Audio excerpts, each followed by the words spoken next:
You know what I'm talking about, right? When you wake up in the middle of the night with that thought that's been weighing on you. Yeah. Well, for the vast majority of us, when we wake up thinking that thought, it is never through the lens of the party with which we're registered to vote. For the vast majority of us, when we wake up thinking that thought, it is never through the lens of some simplistic demographic some pollster put us in.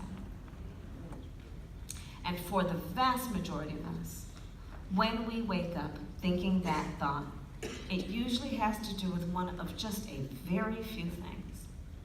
Our personal health, the health of our children or our parents. For so many, can I get a job, keep a job, pay the bills by the end of the month, retire with dignity? For our students, can I pay off those student loans? For so many families in our country, can I help my family member get off their opioid addiction? The vast majority of us have so much more in common than what separates us. And so I say, as we march toward 2020, let's hold on to that and own that. Let's not buy what some people are trying to sell, because I'm not buying that. I'll tell you, I'm not buying a conversation about, oh, you know, when you go to the Midwest, you need to have one conversation.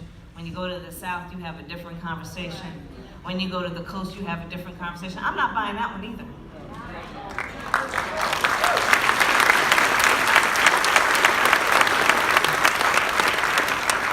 The other thing I'd ask then, that in our march toward 2020, let us also remember that one of the greatest strengths about who we are as a nation is that by our very nature, we are aspirational.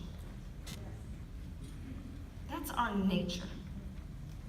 We are aspirational. We are a nation that was founded on noble ideals. The ideals that were present when we wrote the Constitution of the United States and all of its amendments and the Bill of Rights and the Declaration of Independence, and those words we spoke in 1776 that we are all and should be treated as equals. We are aspirational. We're also clear-eyed. We've not yet reached those ideals, but the strength of who we are is we fight to get there. And so let us remember, this then is a fight that is born out of optimism. This is a fight that is born out of knowing what we can be, unburdened by what we have been. This is a fight that is for the soul of our country, that is born out of love of country, and this is a fight we